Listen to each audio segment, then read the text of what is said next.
Okay, well, I have 6 o'clock, so we'll call the meeting to order. Please join me to pledge allegiance to the flag. Pledge allegiance to the flag of the United States of America, to the republic for which it stands, one nation, under God, indivisible, with liberty and justice for all. Okay. There was an executive session from 5:30 to 5:45 regarding the police matter, and from 5:45 to 6 o'clock regarding the public works matter this evening. We do have some citizens to be heard. We'll start this evening with Jamie Schroeder, who's here from CFL. Thank you very much. Tonight, we're going to call to order a public hearing for a change to the town CDBG CV program. This is the COVID-related money program. It's done, everything is completed. Just when we were doing our review with HUD of the final program, the dollars and cents came out a few cents off for what we needed for the 70% LMI, like 50 cents or something. So we just need to change the beneficiaries for one of our activities to show that the national objective for the public service announcements that were put out is for the benefit of the 59.14% LMI population of the town, rather than when we originally had put it out as urgent. So that's the only change we're making to that this evening. So I'll take any comments from the public if anybody has any. LMI is low and moderate income. Correct, yes. So the CDBG program must use 70% of the funds here at the town to benefit low to moderate income persons. At the time when the CV program was in place, the town did have greater than 51% LMI. Therefore, they could use these funds to fund any project that benefited townwide, all the residents. So we're able to make this change. Any comments, questions? No, thank you very much. And you can take action when you adjourn, convene your meeting to approve the amendment, if you don't mind. That's not on here, is it, Lisa? No, wait, I'm wrong. Forgive me. That's next time, because usually with my DCD crises, I do it right after the hearing. I just blanked there for a second. No, this will be the next meeting. Okay, so this will be on the next closed meeting for just approval. Yes, we are still in the comment period. For this. Okay. I apologize. Thank you. Okie dokie. All right, next, Mr. Janikowski. So my comments are towards the amendment, the zoning amendment. I don't know if you have a special spot for those comments or if it's just now in the. You can go ahead now. So I'm here with my brother Tom. We own a building downtown on the corner of Main and Iron Street. And our business in that building is multi-metric commercial real estate. That office just opened, and we're actively seeking sign permit. And so this is a direct effect on our signage. The signage portion of the new amendment is what I have comments on. I brought some mock-ups to show you. The amendment, it looks like it's going to be for MX1 zone where we are on Main Street. The sign space or the face area of a sign is going to be 1 square foot per linear foot of frontage. It previously was 24 square feet total, just as a general maximum. Our sign, what we intended to do, based on the old ordinance before the 2025 Saldo new code was put into place, was it didn't define the area the same way. So it still made a 24 square foot maximum, but if there was no background, it was the face value of the letters could potentially be counted up and give you your square footage. Now the new code defines sign area as if you have no background and it's like ours is pinned channel letters. You have to take the smallest rectangle that can be formed around all of your logo and lettering. And that being 24 square feet makes our sign shrink quite a bit from what we wanted to do. This is a mock-up of how our sign was supposed to look, according to our spec, to really fill the space and what we thought looks most appropriate for the space. These are aluminum custom cut channel lettering with backlight. So similar to what you see here at the Venus Day Spa, as opposed to thing to exactly how it's very sharp. This is about $20,000 in signage that we were speccing out, and then we ran into the fact that you have with this new rectangle drawing, it shrinks it quite a bit. We really just can't do those channel lettering. you'd have to make it pretty much just a board. So I have a few copies of this if you guys want to look through it. This is what it ended up cutting us down to under the current code, the 2025 code, 24 square feet. This one here is about 38 square feet if you count that whole area. Going down to what we're now allowed to do, it shrinks us to this size, which kind of makes it so we can't do those channel letters. You just can't make the small word underneath commercial real estate would have to be like this big. You can't really cut them and put backlight behind them, et cetera.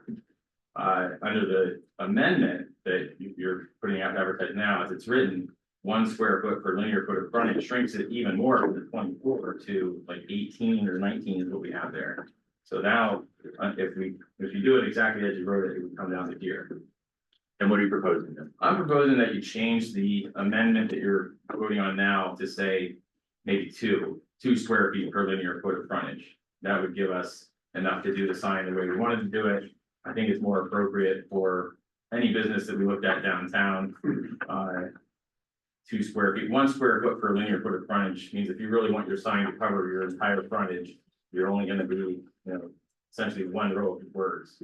In our case, we have to have multi-metric and we have to have commercial real estate. The entire name by law has to be presented. So it kind of looks dumb. I thought what it looks like if we go with the way the code makes us do it now, like this. To me, it looks so small that it's not appropriate. I actually, as a person in the public, not knowing the codes and everything are behind this, would look at it and go, oh, they went real cheap with their sign. Like it looks like it should fill the whole window up there. So that's what we'd like to do. And that's 2 square feet of, by linear footage of frontage. Yeah, I think if you kept the amendment as written and just went 2 instead of 1, in the business campus zone, 5 square feet per linear foot of frontage is in the code. But I thought on Main Street or on these MX1 commercial zones 2 would be nice. Like, see where this would cause any problems otherwise? If you look, the renditions are up there on the screen, it gives you more of a visual of it.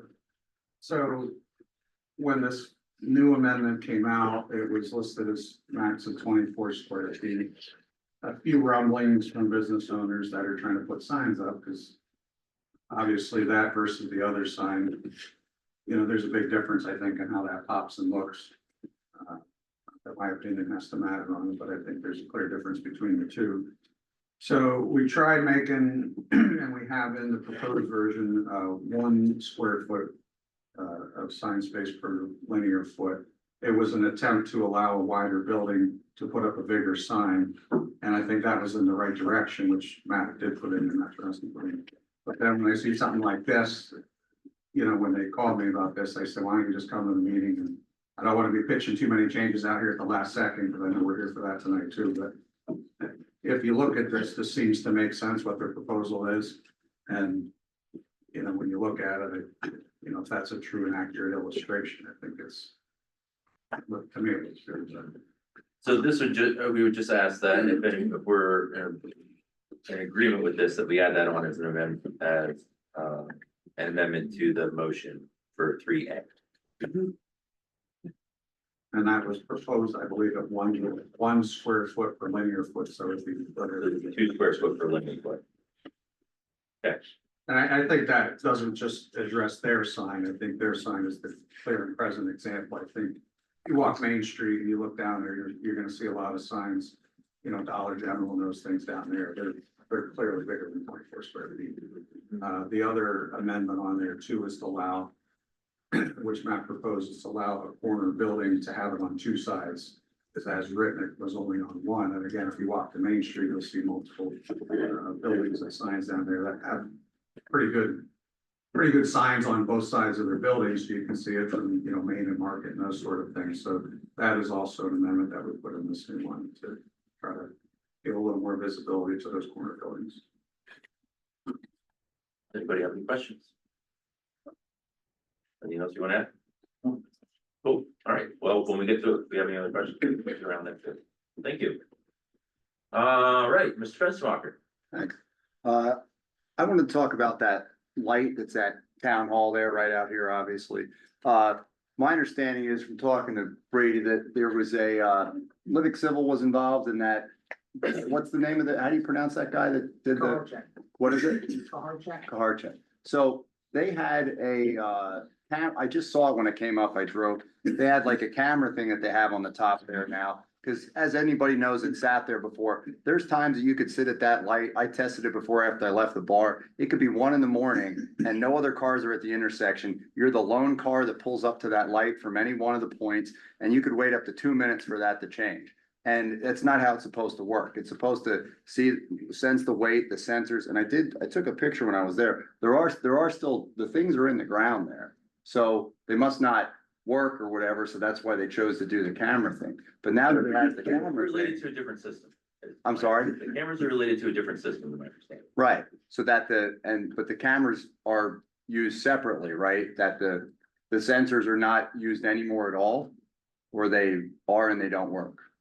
When I spoke with Kaharchak, what I was told is the system is functioning Right. properly. Right. There are no sensors in the ground. Right, It is off the camera. right, So whether you're a fire truck and you pull up to that red light. right, And nobody else is there, it Right. still has to go through the cycles, right, yellow cycles, to get to you.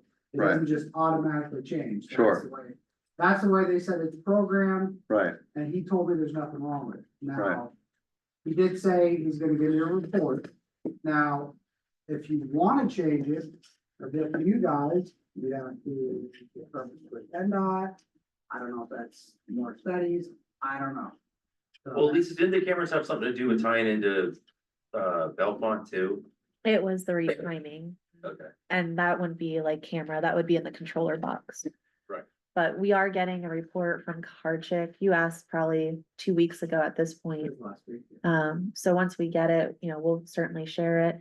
But Nash is now our current engineer, so we can run it by them for any advice, but, I think from a department head leader, we talked and we don't see any issues with the light, other than, it does have to go through the cycles. right, I can't say like 2 o'clock in the morning, if you're the lone car and it's not turning green for you, Right. it is cycling through. yeah. and I don't think I've been there since when was that implemented? In the last 6 months, the last year? But that, Would have probably completed August of 2025, around there. yeah. I don't know if you could reflect from when guys are on patrol, is it working better than it used to be? 'Cause it There's used to been some be- issues with yeah. it over the last few months, but they've Yeah. all been looked at and appear to be taken care of. Like Yeah, there was an incident where traffic was back clear down to near 4th and 5th Street. yeah, But, we got a hold of Brady, who got a hold of, I don't know if it was Hardcheck or someone, but yeah, it was taken care of. And Yeah. then we didn't have that issue.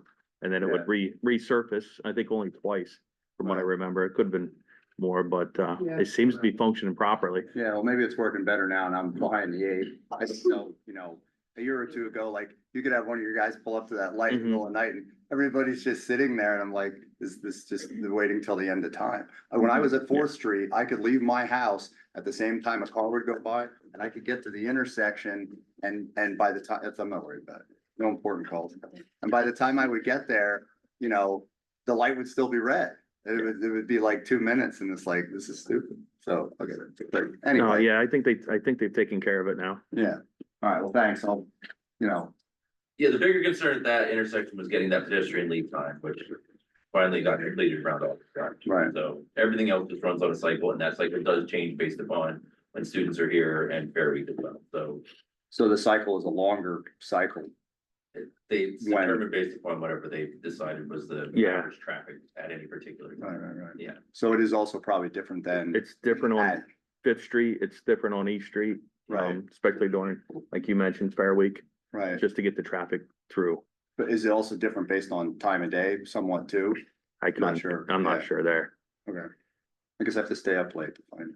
I don't think it changes by time of day, it Okay. changes by time of year, Right. because I've come through late at night too, and you sit. It's like, you sit at Center Street, you sit Sit at, at Park Park Street, Street. sit at, Yeah. Pollock Street, which. all right, the thrust of it, Thank you. you got it, man. Thanks, Jared. All right, are there any other citizens to be heard? Ladies? Okay, the mowing of the courthouse, the big mystery, right? Anthony D. McHenry Hip and Steel. In 1986, he takes cause to fire at the house, and we had rented the apartment upstairs prior to that. And they also mowed the grass and took care of everything. And we couldn't rent the apartment after that, before my time. 14 years later, the log room floors were all pushed up from floods, windows broken, corner of the kitchen sunk into the basement. Paint didn't exist on the interior, inside lacked everything. So I was new to DAR and I came with two ladies to your council meeting here. And they said loud and clear, again, we cannot help you financially. And they were not interested in the house. They said they would just tear it down. And so we thought, well, we're gonna try, I'm gonna clean it, I said. So we had Pennsylvania come up from Harrisburg, review it for historic value. And it wouldn't be on National Historic Register because too many changes, but the land could be, but even with all the deeds I have, they wanted $100,000 for that. So forget that. So I tried many contractors and finally in the yellow pages, I saw A to Z, home improvements. Well, we needed everything A to Z, so I tracked this man down, Tim Bailey. And he offered to help and we had $100 in our account to start. He pays his workers, but he never takes a salary. He has seen it through how many floods, 7 feet of water in 2011. And he's just Johnny on the spot. Having a man around is a good thing. And then when I left this meeting, I started getting tips from people and help started to come through Bloomsburg Area Community Foundation. We got heaters, we supported the basement, members bought the windows, donations for the siding came in. And so we were putting the siding on and I was outside with my weed whacker and a man stopped by and he says, you know, we can't help you financially, but maybe we can help you with this mowing. And I said, oh, that'd be great. So he said he'd get back to him in a couple of days, talk to some people. So he came back in 2 days and he said, you know, we're gonna help you ladies out. We're gonna mow. And we agreed, they came, we'd move our cars, you know, be out of their way. And so that's been mowed for 25 years. And 25 years, I did all the weed whacking there. I sprayed for all the weeds in our driveway. Then I have people coming and going, strangers coming and going, helping out. And I guess it's good to be an elderly lady because they help you out. And people with interior cleaning too. So members and associate members donate for heats, lights, and insurance. And we have flood insurance, which is very expensive, and our fire insurance. So then I worked part-time for 25 years. And two other ladies, Iva joined me, and our salary goes to house preservation account. That pays for all the painting, all the repairs we made. And we didn't restore the house, but we have preserved it. And over the winter months, this last winter, I was down there almost every day. Tim gutted the upstairs apartment, the kitchen and the bathroom, lugged the bathtub out, and we made it into decorative rooms. So I served this region many times in other offices for over 25 years. I served and went to state and national, represented Bloomsburg, Washington, DC. And so I know the finances that I left behind are comfortable, but paying for mowing and maybe lacking the part-time worker's salary, which, you know, we're not getting any younger either. And so I know they're gonna struggle and I don't think they can continue to support the house for very long. And DAR is just not about McClure House. We have committees and obligations to state and national. And McClure House is our meeting house and a big part of our chapter. And we get no help from state or national DAR money-wise. And you know, life is different for our younger members. I have 3 generations. I have 2 granddaughters. They didn't like being referred as elderly. And but their positions are different. You have nurses, you have women that are out in responsible positions where they have to work 50 hours a week and be on call. And so in raising their families, my family supported me 100%. They're farmers, so they know how to do everything. But I supported them also with the family needs. So I hope Bloomsburg can come up with a solution to help McClure chapter DAR keep the house and yard.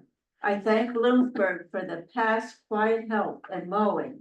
Even the police, I think, they're down there all the time, and I always felt safe there. If I came home and it was 11 o'clock at night from out of state, I thought nothing of stopping in there and going to the bathroom. It was, and no, I didn't live there. I didn't need a house. I lived in Luzerne County and then eventually built a home in the Briar Meadows in Berwick. And you know, Berwick seems that when they need money for that Jackson Mansion, tanks, or buy more houses, or landscaping, whatever, the money arrives because it is historic. So I hope Bloomsburg will come up with some way to continue to help us, even if it's very quietly, and help me to, or helps not me. I won't be there anymore because we have all new officers. So my 25 years is done. And I really thank the town of Bloomsburg because I was an outsider, Luzerne County, and lived in Berwick. So I thank you, the police, everybody who helped me out in any way. All right, thank you. Ira, do you have anything to Any add? questions? I could talk for 8 hours. You want to know when we do the floors, I'll tell you. She's right, she comes to the compost, like, let's do the talk. Well, I Well, just. she's got a captive audience. I vote, No, I'm here to support Vinnie and what she has to say. okay, I just wanted to thank Bloomsburg for all the help you've given us in the past. okay, is there anyone else then, before we get onto the agenda? Lisa? Online? Yeah, I don't think so. Okay. All right, thank you, everyone. We'll go on to the approval of the council minutes from the February 9th meeting. So moved. Okay, moved and seconded, any additional subtractions? Hearing none, all in favor, please say aye. Aye. Opposed? Thank you. Next is adoption of an ordinance amending chapter 15, part 3 of the Code of Ordinances of the town of Bloomsburg relating to parking regulations. Second. Second. You wanna add anything about that? No, I think we talked about it already. We just, this is to clean up some language. Like I said before, it's to allow my parking enforcement to ticket and it'll all, under the Title 75. Some of the provisions that I would actually send an officer out on. Right. This will take care of that. The parking enforcement will be able to do it. Okay. Any questions? Hearing none, all in favor, please say aye. Aye. Opposed? Thank you. Sir, do you have anything? You just here observing? Yeah. Okay. That's good. All right, next is department reports, parking. Anybody have any questions? Any questions on?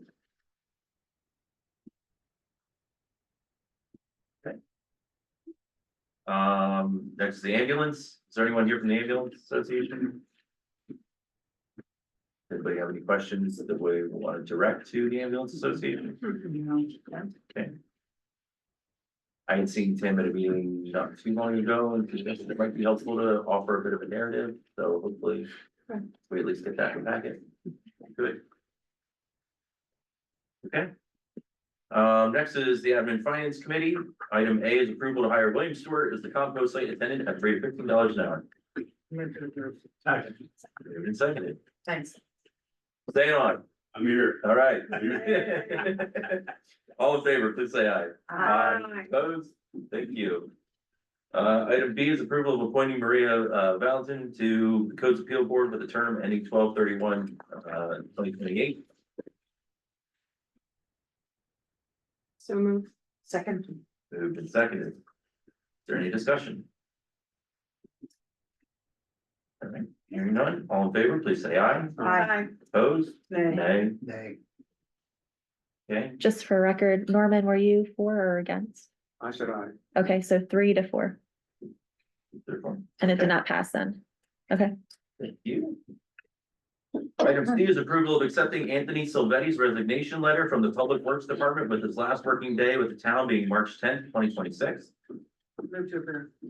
Second. Moved and seconded, with regrets. With deep regrets. Yeah. For Sure. years. Okay, all in favor, please say aye. Opposed? Thank you.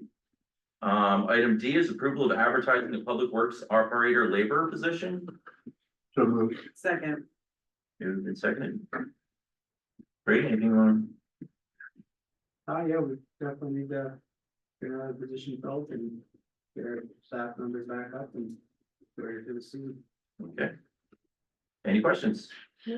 All in favor, please say aye. Aye, opposed? Thank you. Item E is approval of hiring a crossing guard at the rate of $30 per day with the Bloomsburg School District reimbursing the town for half of the cost contingent upon successful completion of all the required clearances. So moved. I'll second. And I'm assuming that person is Brandy Long. Correct. Okay. All right, this is another one that's taken a while to fill. And Yep, this one over. A over year and a half, year and a yeah. half or so. It's been a while. Okay. All in favor, please say aye. Aye. Opposed? Thank you.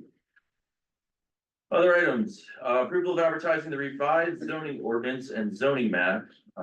Note due to the size of the amendment will be sent on the agenda and posted on the website section. Okay. And then this is the item that, if someone would like to approve this, please make a amendment if you agree with Mr. Jankowski there.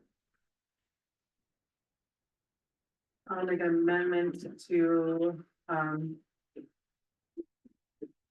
change it to 2 square feet per linear foot.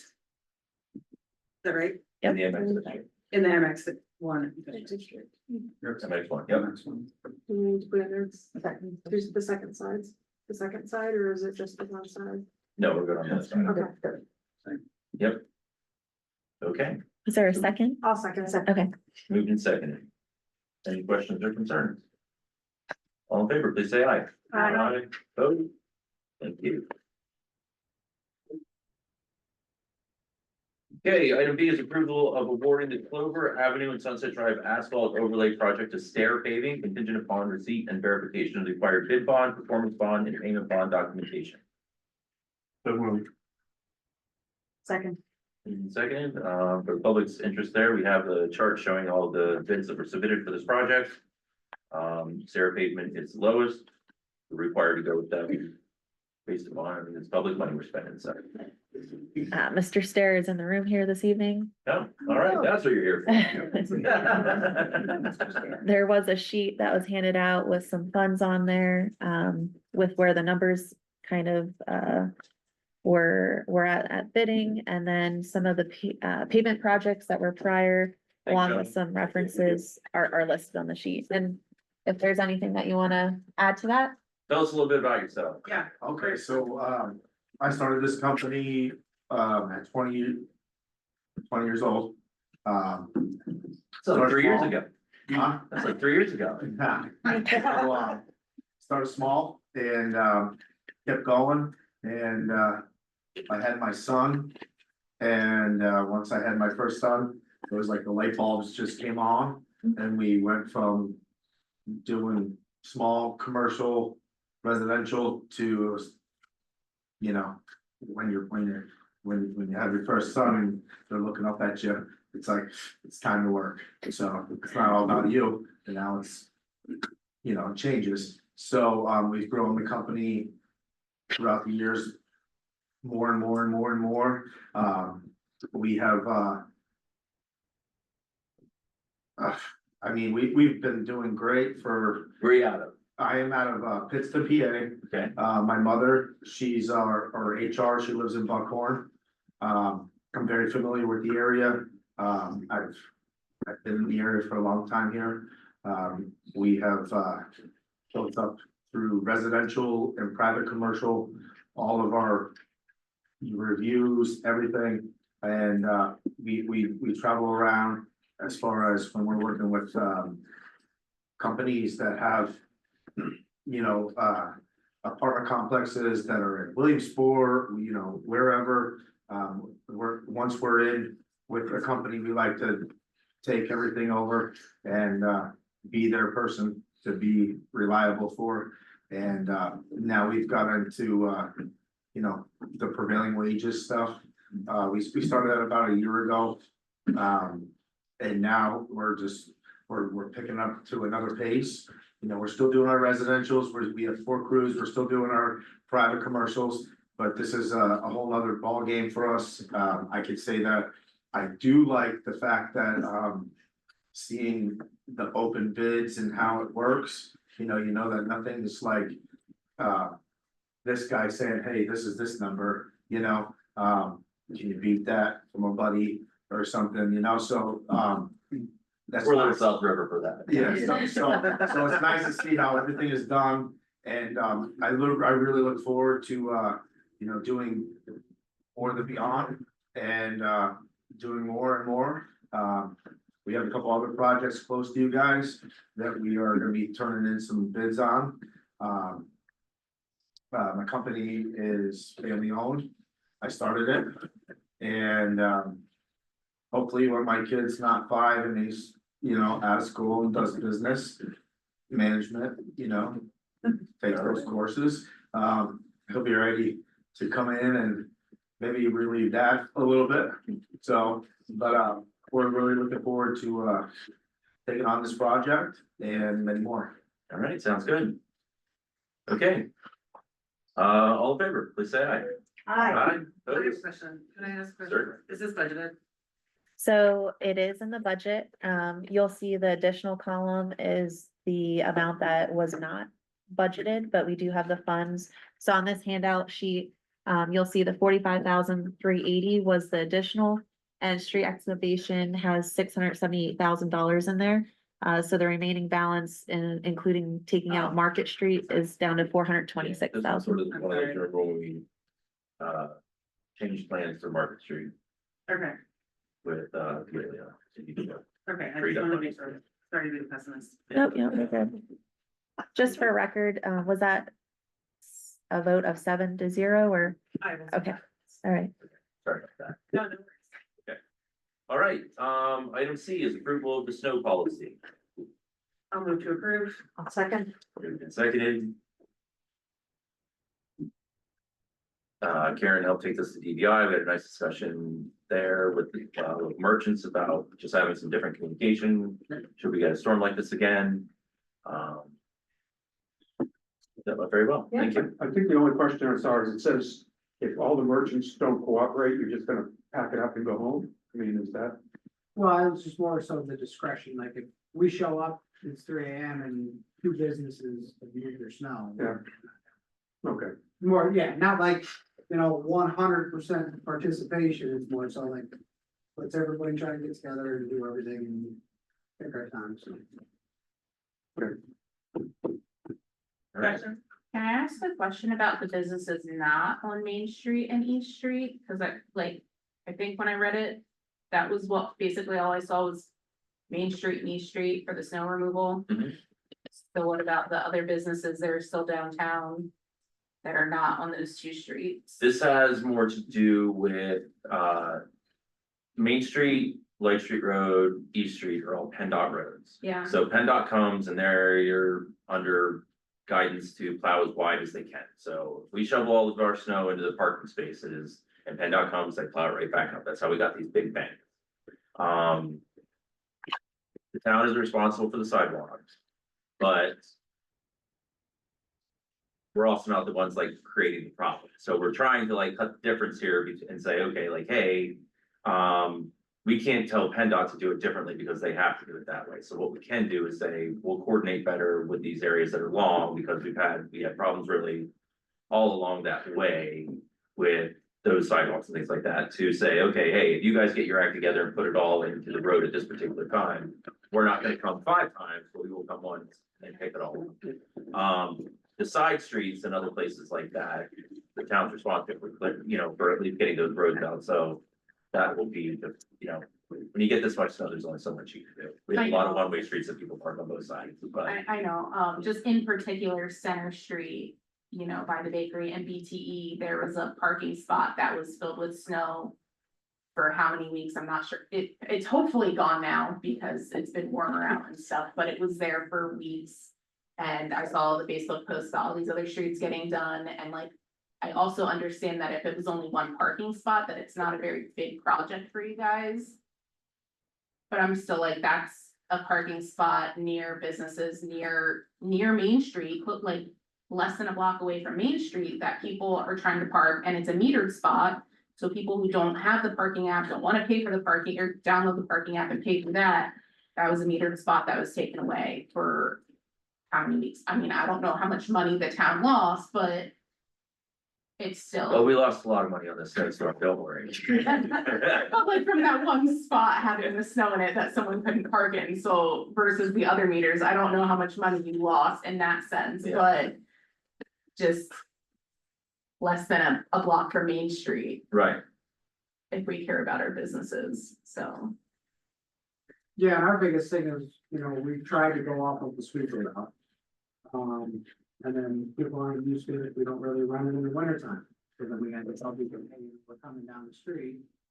Then the snow blower, we had an issue with the snow blower, it broke, it took us 4 days to get parts in from the South Dakota. So in the meantime, we're using front loaders and backhoes and trying to dump, scoop off of a one-way street, the cars on both sides and dump it in a dump truck, it's impossible. So that cut our time down in half. I mean, we did the best we could and tried to get everything that we could, but there was so much snow that It was, yeah, there's nothing we could really do. yeah, So I mean, hopefully with this next time, everybody gets on the same page, like, hey, we're gonna start following the sweeper out, let's get cars moved. So we can come down, clear the street in, 2 days versus.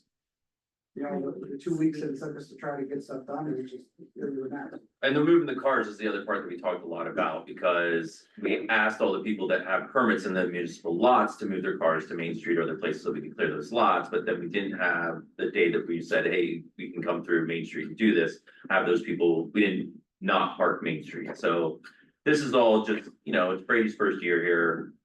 This was a big snowstorm, you learn some things, we can do a little bit differently. And I like that we're taking in consideration all the way from Leonard Street to Sixth Street there, so.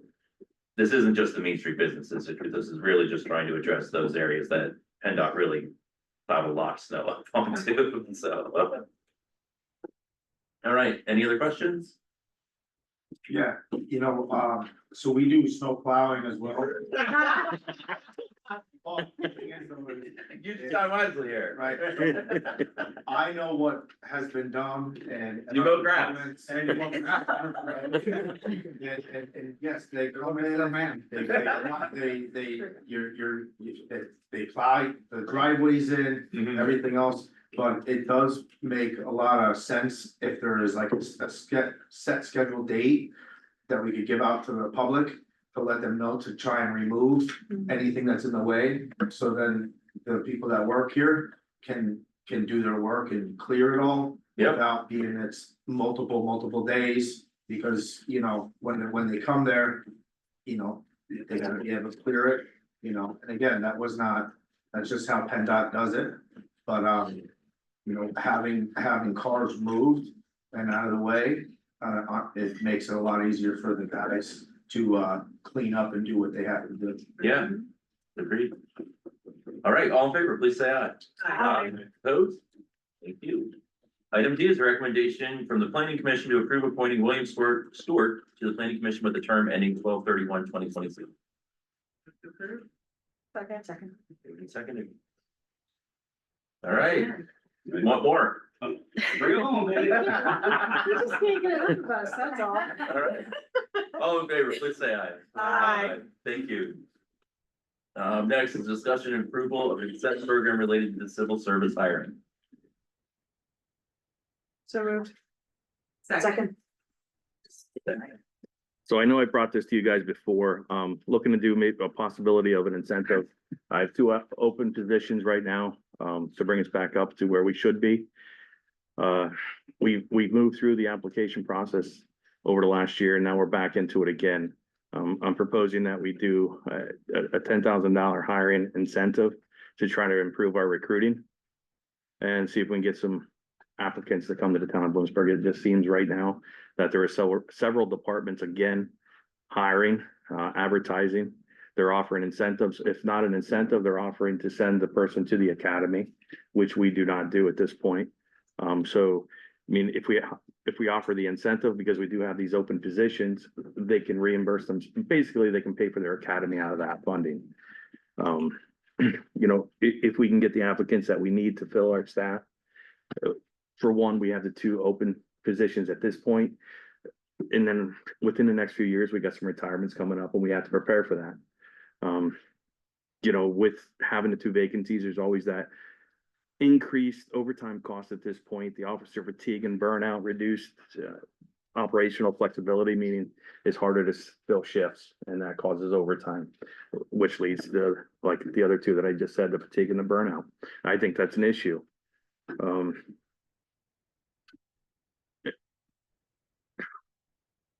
So it would be 10,000 per a newly hired police officer. This, you know, the person would be successfully complete the hiring process. They'd be Act 120 certified. And then we'd have to have some type of disbursement structure. We could do, let's say, 4,000 the first year, meaning they complete their probationary period, because that's what it is. It's a year probationary period. So after the field training program is done, we lead into the next year. So that's a year. And then maybe after and we can talk about how we could disperse it. But the second 12 months would be a $3,000. And then after 24 months, it'd be another $3,000. Now we would look at putting some other kind of structure in there, probably a contract of some sort that we could work with Matt on, our solicitor, and get that in place. Other municipalities have done this, and if it's not an incentive program, it's the academy reimbursement. So that's something that they put in contracts to where if they don't complete it, well, they got to pay the money back that we had already provided them. So if we fill the positions, it would hopefully reduce overtime expenditure, enhance well-being of the officers, meaning they're not burned out or have the fatigue that they're suffering from. So, you know, some financial considerations, the incentive, essentially, we've had a little bit of, unfortunately, because of the two vacancies, there has been some savings to the town. You haven't paid two salaries for a year. And in 2025, it looks like the salary for them should have been $63,309.21. So even in the short 2 months here, and I think January and February, we've already, by not paying that salary, is at $21,947. So the money's there. And I think we can use that money more efficiently by offering these incentives to try to get these applicants to come into our department. I mean, we can work together, get something written up in the way we should proceed. So I think it's a good idea. I think it's something that we should work towards. We need to get the applicants coming in here. We need well-qualified candidates, and you know, if this works and we can get the officers to come in and work with us, maybe we look towards for the one vacancy that could possibly be coming up this year due to retirements, maybe putting somebody through the academy and looking for grant reimbursement for a portion of that money. I think The that's other times that we've talked about this,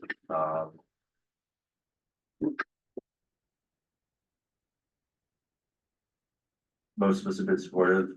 But I do think that with the stamp program that we're about to do, this would be another good thing that they would be able to give a good evaluation on. Now, we still need to open our civil service thing, and I think that, you know, his whole goal here is to incentivize people signing up for that civil service exam as well. correct. So I don't want to handicap that, but I think as far as any evaluation that's being done, these folks could be very helpful. My plan is to start advertising this week, and you know, after this meeting, depending on how this vote goes, was, you know, tomorrow or Wednesday was the plan. And that's why I kind of held out after being approved the last meeting to hire. I wanted to see if we could come to some kind of agreement on this incentive program. Yeah, we'd have to work with Matt to come up with a contract language, because to get the money back would be tough if they don't complete their service. How much does it cost to go to the academy, may I ask? I think it's roughly, and I'm not 100% sure on this, but I think it's 8,500. And you know, with new academies coming out, somebody said there is a couple other that there's a couple Luzerne County or something gonna be a little bit cheaper, but I don't know the exact figures.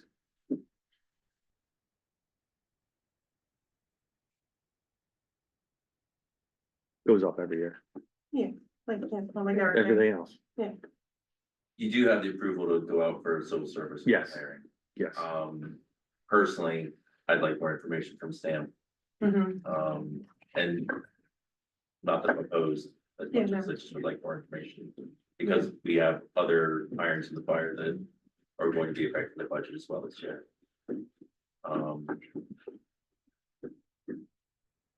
Personally, I mean, when would we be looking at that? I wouldn't be able to put on this application. we won't be able to Process say this way. It's like upfront that 6 we're gonna months be able to out. offer that as a incentive necessarily, but. I think, you know, if we wanted to be able to talk to the people that were inquiring, saying this is something that the town is looking at, I guess. That's still not a very. No, but if they start in March, we can probably open up this conversation at least, right? Well, Yeah, but the the idea point is is, to get people on the list, yeah, yeah. that's the idea, to get people applying. Looking at this is like, I'm gonna get a couple extra bucks really, and, maybe pay for my academy. And, use it that way.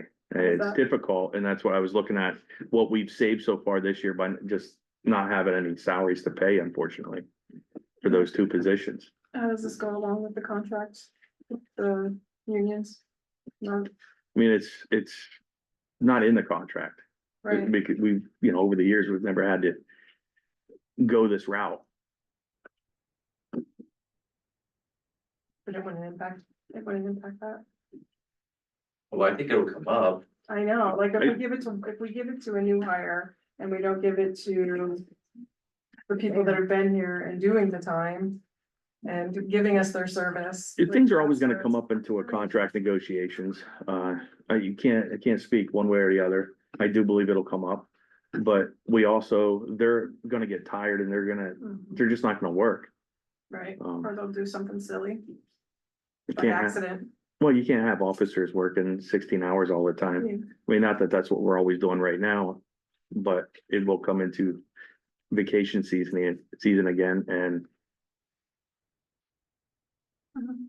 I gotta agree with him because we're very shortly gonna be up to 3 officers down with the retirement. Close to 4 officers down, we have to do something. Yeah. We need something here to get people to apply here. And I think we've already dedicated the money to the police department. Yep. To pay a salary, I think we should use it.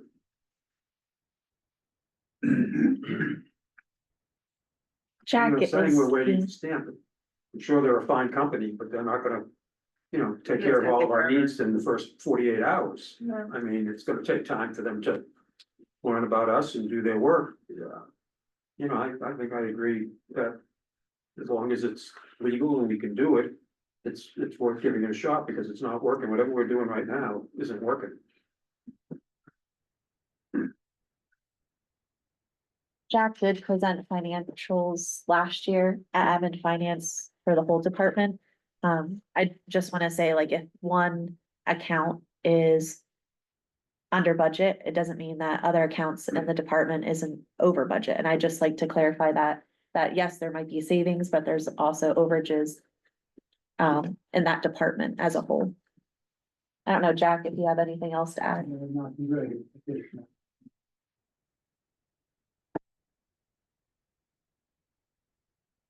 every on everyone, Yeah, but unexpected. we don't find anybody to apply for these positions. That's the. Do you wanna go over how Yes. many candidates you had at the last one? I mean, I think Just there in was, total? I think in total there was 8 applicants. Yeah, There's not many people applying, and other departments are kind of scooping them up because we have our process, because we're civil service, is a little bit slower. We have a physical agility, a testing process, background investigations, polygraphs, so it takes a little bit longer I think 6 months, 5 to 6 months is as long as it takes me to get somebody through the process. I thought I could speed it up quicker, but it's a slow process. When was the last time we added a new officer? Would have been. Oh, yeah. Libby, let's start.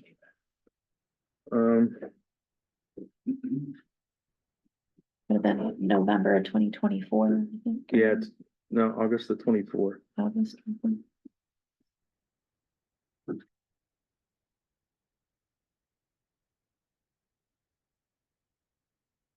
I don't recall, it wasn't that many applicants for that position either back then, but I don't know the exact number. The problem that we run into is they apply, but then by the end of the testing, you know, we're down to 2. So we go from 8 to 2, and historically over the years, that has been kind of the number, you know, It has. 6 to 3. And But- then, And some are out of state, some apply from out of state and they come in, they take the test, and unfortunately, you have to get certified in Pennsylvania. And you gotta get all those things done before we can actually hire you, or even let you go through further in the process.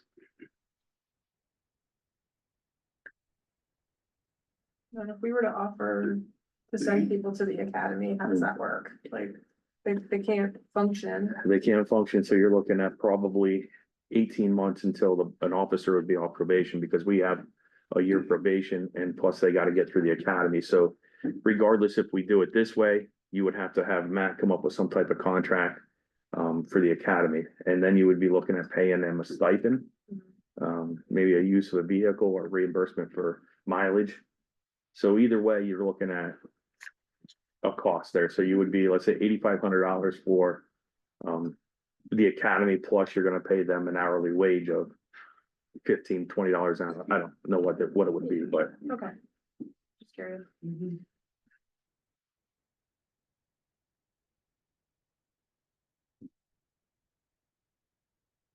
We've talked and talked about. I it. know. We've talked, yeah, we're gonna, It's just. Yeah.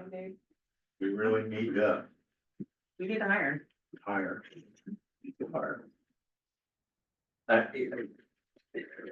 I don't disagree, but this is a contract here, I and this understand will that. come back Mhm. on everybody. And if we're looking to stay at this complement, and what we're going to agree to now is going to trickle down through this contract, because that's all we're gonna talk about. Right. Because we're gonna give it to 2. And then multiply that by the other 16. So again, I'm gonna ask you the same question I asked Nick. How do we find these people without? I don't have that answer. I'm just saying, what we raised taxes what this year? And if we're going into the contract negotiation, already agreeing to this, then you might as well just agree to 5% off the top. And Where else? That- do this is what we find these can't figure people, though? That's the Yeah, problem. we need to. Like, We already had the discussion though, of like, is $10,000 really gonna make the difference? I- If they're really gonna bring people in? I don't I feel know. like we're spending all this energy talking about this when we don't even know if it's gonna make a difference. And then what if we offer the money and we don't get more applicants? And then we just did it for nothing? that's fair, but how do we know if we don't try? Do you have documentation or, yeah, proof that it works? No, I have no proof that it works now. No, I mean, I just some see of that this they're came out doing it. that this was like, again, nationwide, there's been a reduction in applicants at the local level. It's really just a tool, like something that they put out and try to And get then we applicants to started come in. seeing, more, like Easton was offering the, larger, smaller cities in Pennsylvania that are surrounding, being able to offer this type of thing. I feel like, so that's one thing that's kind of handicapping us. The other thing is, we do have a much more involved process. I think it's a good process. Everybody down there, I think, thinks it's a good process. We're not looking to short shift the process. Right. But yeah, we've been talking about this for 3 years now. I could tell you almost a year now. I brought it up 3 or 4 times, so. Yeah, I would also caution council, like right now, we're looking for 2, Mhm. but with the future, it could be 3, it could be 4, so. Right, It would be 3 in this year. I Yeah. almost guarantee. yeah. so that's like $30,000 that really hasn't been budgeted. But again, where else are we gonna find these people? I know, I'm playing devil's advocate. Right, we're not. But to Jim's point, the money's already been allocated to the police department and for wages, and if it's only one salary that you're looking at, you're getting 30 grand out of one person, still not paying the other person for those months.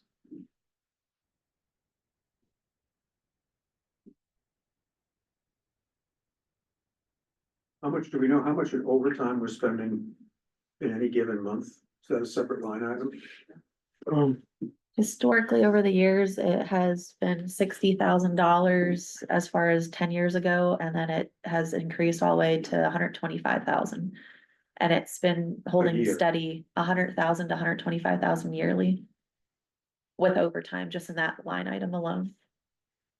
And that could, Basically, we're eating up the missing officer's salary and overtime. Yes, But if we come up to the end of this year and don't do nothing. And lose another officer through retirement, can you run the town with 3 less officers?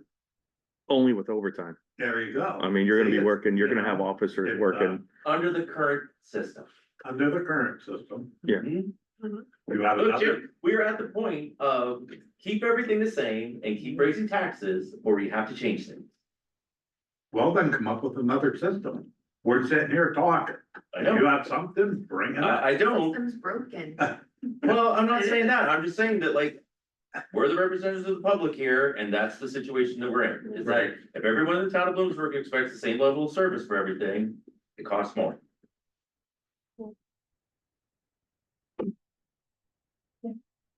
I just don't want to go down 3 officers in the next couple of months. Yeah. That's what we're looking at. where you're looking at 6 months. Let's say we hire by June, let's say we get somebody in here by June, they're gonna be with an FTO for 5 months, a field training officer. Mhm. So that pushes us out to almost, what, December? And then they'll go out on their own, but they still function within the department, they can't be like a second officer on a shift. Because they're still being trained, it's the way we have things set up and it works well. So really, you're gonna be down even longer. It doesn't seem that, but then you lose somebody else, let's say, in later portion of the year. So there's 3 officers, now we're training 3 officers at the same time. And then it rolls into 2027, and then we have potentially another retirement there. So we're Yeah, for the training new 4. folks, it takes about a year before someone that's hired becomes actually useful. Well. I don't wanna say useful, but like able to be alone on.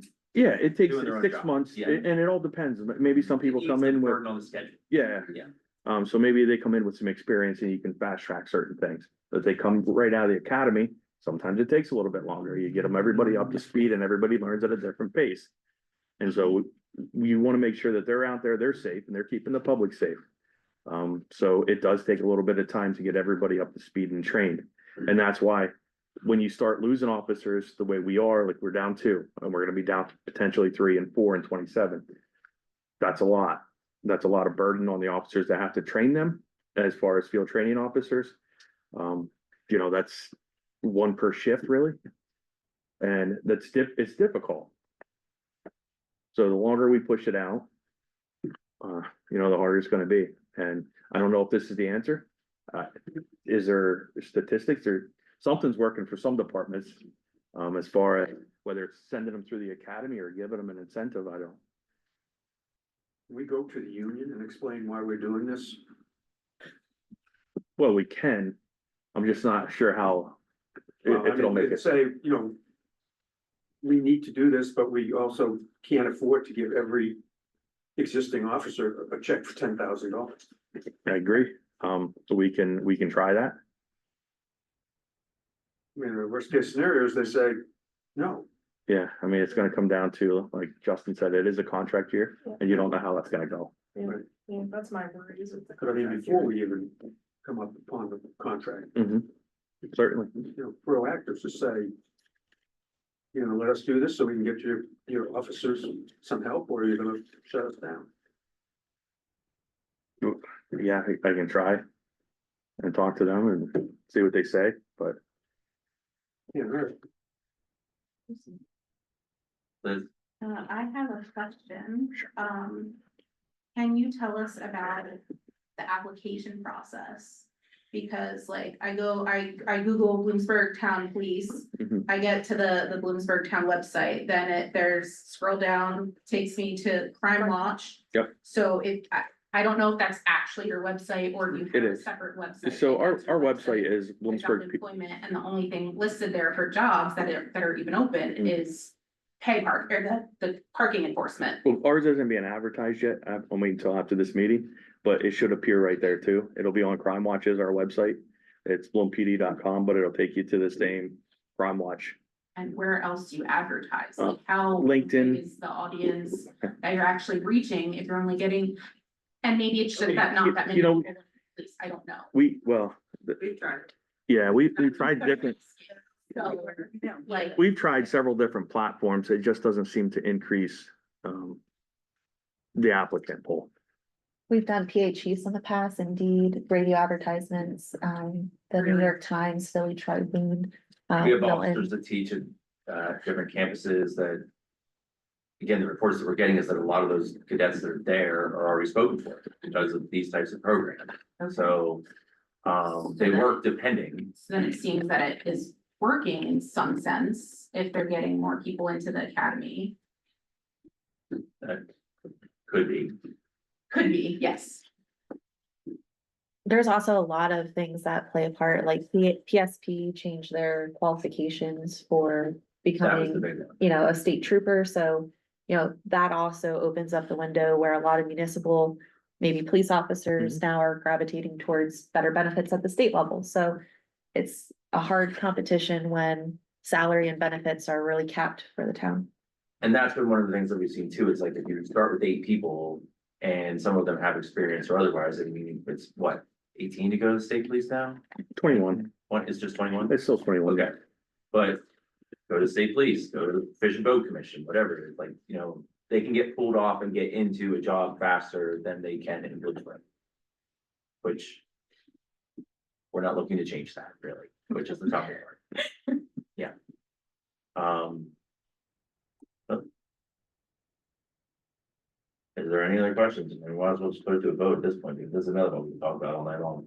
So there would have to be a motion as to what the program or incentive would be. I'll make a motion for $10,000 over 3 years, $4,000 being after the first year of service. Another 3 after the second year of service and another 3 after the third. service. We're gonna put something in there about, payback determination based upon consultation with the lawyer, or maybe we'll need something in there. So If they don't work out, or, we checked into that, and under Pennsylvania and even like US Department of Labor and Industry, once you give a payment like that, you can't go back and ask for a repayment. You can try, but once we pay it, we can't ask for it back. And we can't go into their account and pull it out. So the labor attorney already weighed in on that prior to. Chief, can you speak to the ability to like pay for the academy directly as opposed to paying the cadet? I can't really, because we've never completed that, and we've never done it, so I, Okay. you know, Is that something that other places are doing? yeah, Berwick has a couple, or at least I know of one officer that they're putting through the academy right now. But that money's not going to their pocket. No, it's going to the academy. In school. I believe so, yes. And they're one of the departments that play a stipend, uh, to go, but they also have, you know, things written in a way that they can somewhat get the money back if he fails out or if she fails out. That's what I'm That's kind of where- leaning and I'm towards, leaning is that toward- would be the better way to could say, if you're not Somebody- keeping Yeah. a grade point average at whatever. And they're younger, they're probably gonna stay longer. Not the age is a factor. Okay, so when are the academy graduates when? Once a year, twice a year? It depends on where you're going, maybe twice a year, Correct. 3 So times a they're year with already all part-time. spoken for. So how do you Good get- percentage are spoken for right now, Correct. that are graduating. So I think one academy class that I know of is, done in March. There's a couple there that aren't spoken for yet, but how many, I don't know. Can you go to graduation and Well, yank them out and burn? my plan is to send a couple officers to the academy classes and give them a, you know. Oh, it's for delaying, for delaying. Yeah, I just- everything. At this point, I don't know. So Causes. the reason I Right. come for an incentive at this point is because if we do push somebody through the academy, so they're gonna be gone for 6 months, they're not gonna count on the schedule again. So it does nothing for our department. Will it in the future? Absolutely. If we wanted to look at that to go along with this and use it for a third position, potentially, and try to get ahead of the ball, I think that's a great idea. And I also think that we could probably put in for, some reimbursement for putting them through the academy through like MOPEC. I don't think they pay 100%, but it's a portion. But I think if that's the route we want to go, then we should look at that too. But right now, I think, if we, It was something that was brought up prior. it is. Yeah. I think it Get on falls the in. right site, you can try to get them back, right? Yes, they allot so much money a year that you can get, a certain amount of money back for each applicant that you send through. But it still has to go through the same process. You still have to civil service test them, physical agility, all of it throughout, and then you send them to the academy. The spreadsheet on the screen was discussed in October 2024 at Admin Finance. At that time, Act 120 was estimated at 10,000, the grant was 7,500, and the town would have to kick in the 2,500. I think the reason at that time it wasn't entered into is because a lot of these municipalities are paying the candidates when they go through the program. So 24 weeks at 1,500 a week or 1,000, that's more than $10,000 incentive that we're talking about right now. So it was discussed, it was just never acted upon. And that was October 2024. So, And I'm sure, like Fossey said, the rates probably increase and the grant is probably different as of 2026, but.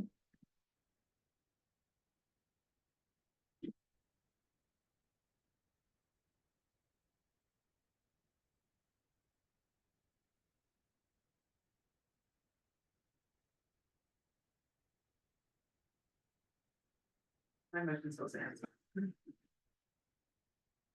Everybody second? Wait a second. There's no second. If there's no second, the motion dies and you can't but take a vote on it, so.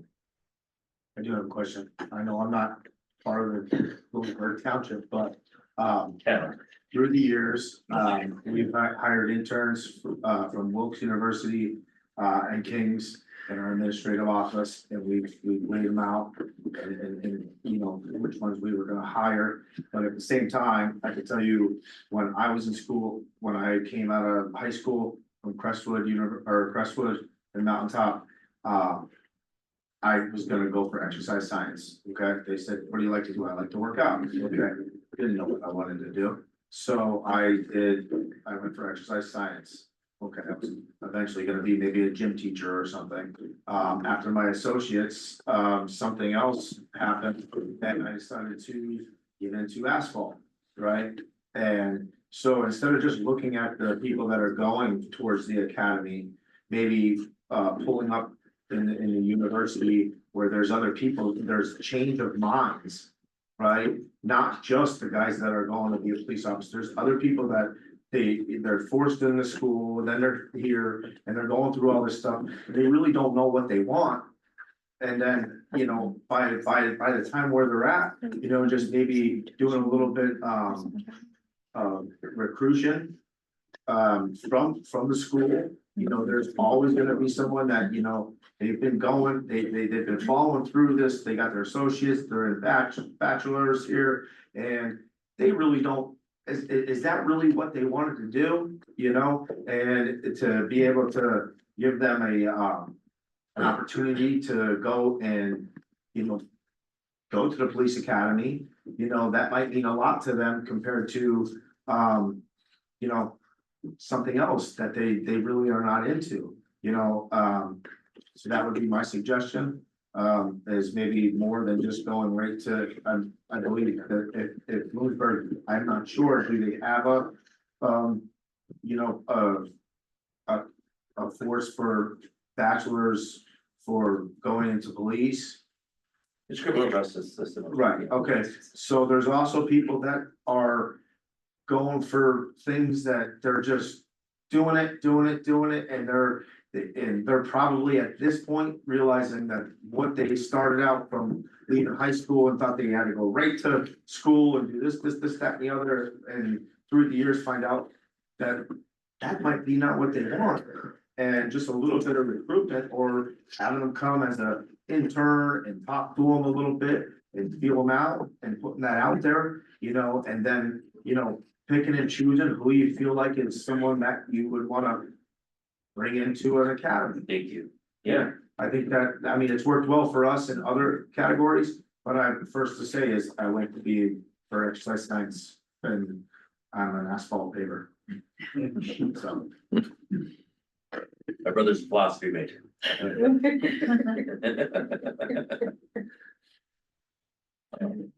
All second her motion. Get this moving. Alright, so the motion is $10,000, are you calling it a sign-on bonus? I would call it a hiring Yeah. incentive, so it's not a conflict with the current staff at Okay. least, or try to. Broken up by 4, 3, and 3? Yep. 4, 3, and 3. Over 3 years. Correct. At the completion of each year. Correct. Because if they're only here 2.5 years, or, they lose out on the last 3 if we make sure that they have to complete the years. Yeah. That would be the only way that we would be able to not pay it out, would be if they didn't approach.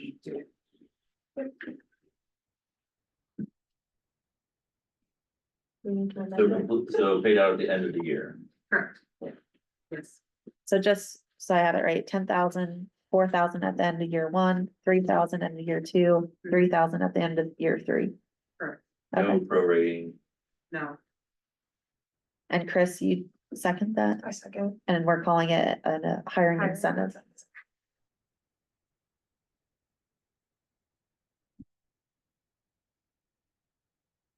And it would just Would be you for be this. amenable to tapping it for this year? That this is a 2026 off. Yes. I'm completely fine with that. You're Yes. amenable. I'm available to that, yes. Anyone else? I like the idea.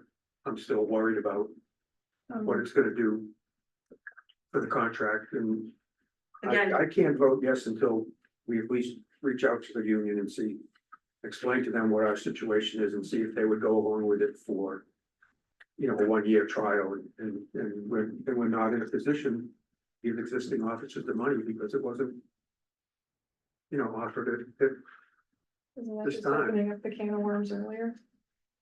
But again, Norman, where are we gonna find these people? We cannot find He applicants. can go to the union this week and see Okay. what they feel about it.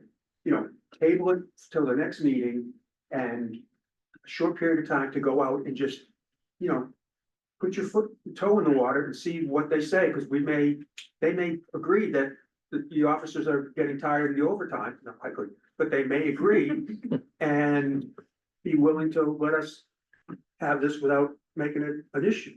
You can still put your advertising out in the meantime. Yeah, How about high schools? I can give it a try. I'll see, I mean, I can reach out to the union and see what they say, and if they're hold our feet to the fire, so to speak, when it comes to contract over it, there's no guarantees. I mean, they could tell us one thing and still, They could, but and, I don't know if there's anything to do about that. Do you guys want to take a vote pending the outcome on it, or you just? I think Jacqueline, you would have to be the one to take back your motion. Cause right now there's a motion on the Well, our floor. next meeting would be the 9th, so if we tabled this now, it would be the 9th and we would pick it up again. So there's a current motion on the floor. You would have to, Jacqueline would have to withdraw it or vote on it and then a new motion. Okay, I'm not. but even if we vote it down now, we can put it on the agenda for the next meeting as well. Yeah. Okay. Is everyone? Yep. Let's vote. Yep. Okay, all in favor, please say aye. Aye. Opposed? Nay. Okay, Chris We're on and next step. Jacqueline. 2 to 5 on that one? absolutely. Okay. Okay. Item F is approval of an invoice from RTI for microphones for council chambers in the amount of $10,361. So moved. Second. Moved and seconded. This stemmed from the recording discussion. This was the best option that RTI could come up with. It would be microphones that are on the tables Um. That's really all I can really provide. It would pick up around the room. If you guys don't want to do it, you don't have to. We're still working through getting the recordings online. Seven Mountains Media is working on that for us. They have been recorded at the end of January, they started. Where's the money coming from? It is not budgeted, so, Not budget. correct. We just did those interviews with the stamp organizations and I didn't feel like, It was a Did you have issues? little, Okay, I you were had all set, issues yeah. online. Okay. Yes, it was not, I could hear, but it wasn't like I was, we were all the way You across were the all the way room. across the room, Yeah. and so I think if we had one over there, like they wanna replace all of them, It would be throughout the whole room. I think we only need one over there.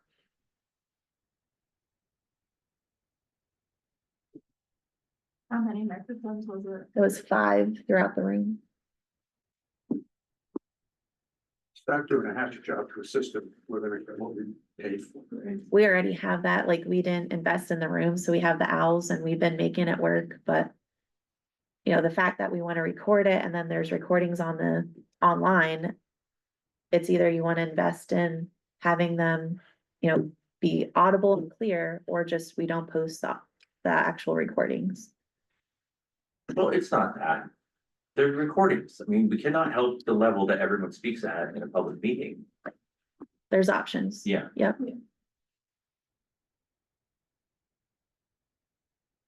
I don't hear a vote, so we can just cross that one. I guess there was a vote, Chris, or sorry, a There was a There was motion, a motion. Chris and Karen. All right, is there any further discussion? All in favor, please say aye. Opposed? Okay. All right. You ever heard the quality of the audio from the Supreme Court? We're still better than that. That's what we were going for. All right, item G is approval of awarding strategic management planning and program consultant. Awarding a stamp consultant. So we'll need someone to recommend one of the options here. I move to approve, hiring Catherine, strategies as our stamp program consultant. I'll second. Moved and seconded. Let's see, Chris and I were at the interviews, we're not able to make all of them. Catherine was also the one that I thought stood out the best. There was a pretty wide variety of skill sets. And some of them I was pretty impressed with. Yeah, they resumes actually of the seemed like consultants, they but knew what they had were not- talking about. Yeah. But Catherine had experience with actually doing stamp programs prior. Seemed to have a good relationship with DCD. That's the recommendation coming out of the thing. And they also brought down their bid. Yeah. Are there other questions? Okay, hearing none, all in favor, please say aye. Aye. Opposed? Thank you. Okay, next, for the project committee is review of the multi-use path areas, with possible vote on the path outline. So moved. Second. Moved and seconded. Okay. We had 2 public meetings to kind of kick around ideas for, being able to provide a comprehensive connectivity plan with walking trails and biking trails through town to help us out with applications for grants. And other long-term planning. The 3 that are listed in the packet are from council members. Based upon existing trails and conversations that came out of both public meetings we held and other public meetings having to do with the Market Street bike lanes. Again, this is all just to be able to have an idea of. This would be a direction that at some point would be great. To help us apply for grants so that we can get this work done. We may or may not ever get the bid, it could go grant, but we have to have a plan. Well, it would, Charlie, do you want to elaborate a little bit on this, because it would assist with any type of walkability or other type of grants that we would be looking for, whether they're multimodal or other things. This is one of those things that they're looking for as far as our long-term planning as a town. Right, yeah, we did the walkability study in 2000, walk bike, Bloomsburg, and it laid out options. But what we're looking now is we want to build off of what, council's looking at doing, so we can say it's a phase of something else. This will help us get point A here to here, but the long-term goal in all of our narrative is gonna be, we want to make a long-term connectivity of the whole town. We can go east to west, north to south, you know, right now we have bits and pieces of just ideas, but this is to try and help us lay out, say, you can visualize it, you can see it, that's our goal. We're gonna do part A. That's what we're trying to look to do here. So show you the big picture, but say tonight we're only applying for A because of funding and the amount of money we can do, but our long-term goal is.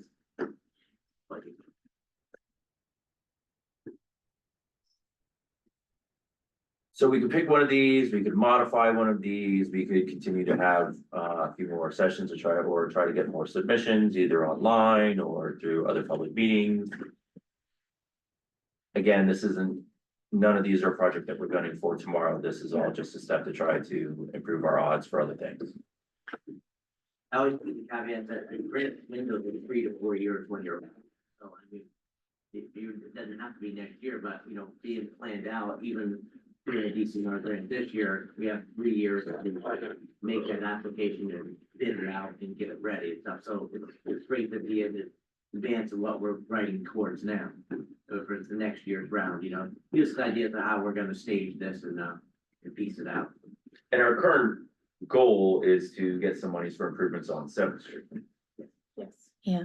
So what we're gunning for here, it doesn't really have anything to do with bikes or paths or anything like that. And we had a good representation, thank you, sir, from the 7th Street contingent. About their needs being a little bit different than what we had envisioned even 3 years ago.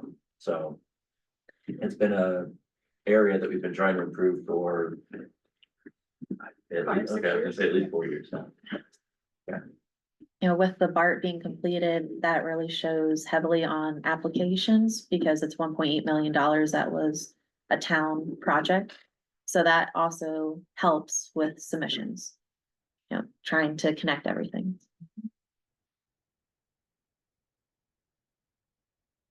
So that one, that last one that was up there, that was mine, but it doesn't connect the rest of, you know, it just wasn't drawn in for the rest of Fort McClure there and all going around as well.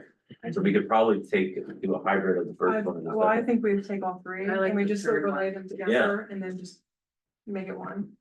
I like that plan too. That's a great idea. Wow. Synergy. Took us an hour and 20 minutes. All right, is that a vote or? A motion? So I make oh yeah, I mean, Is there a mileage on that one or the one before it? I did not run anything this. If you go, 6. yeah, so if you go all the way far around to the fairgrounds, up Main Street and down east, it's 6. Down to. That's 6. Yeah. Back down to Bart, it's That's a little over 6. The second map is the only one that connects me to town, so as long as. Is that yours? The second one? I believe. The dog, Yeah. yeah, right. That's me up there. All right. Yeah. Yeah, I think if we just overlay the 3. See what we got. Who made the motion? Motion to combine all 3 maps into one. Second. Okay. Any suggestions? Okay, all in favor, please say aye. Aye. Opposed? Thank you. Last 2 items are old business that we have been tabling until waiting for geotech.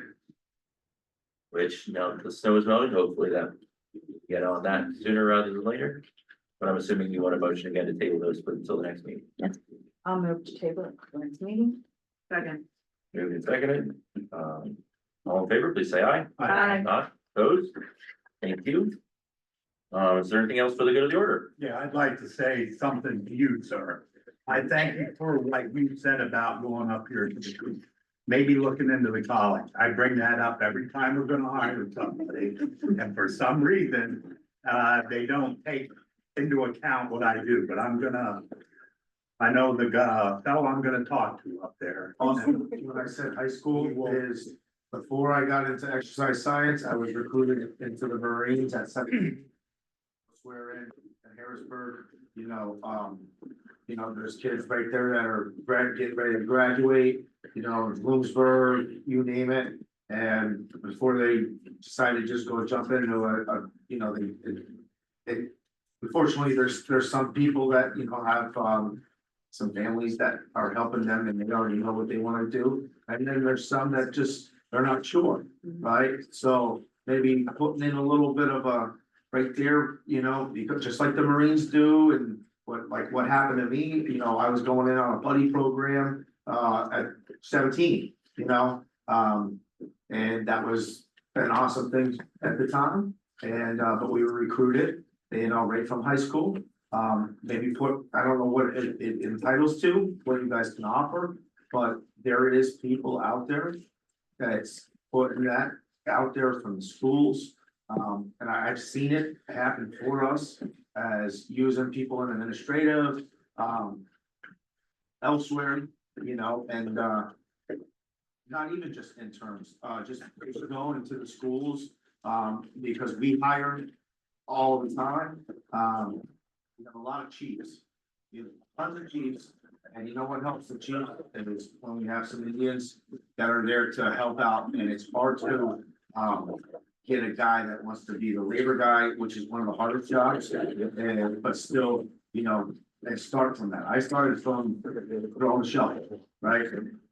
But starting right from the beginning, I think there's always what do you got to lose? A little bit of time, a little bit of documents, sit at the schools, it's definitely probably worth,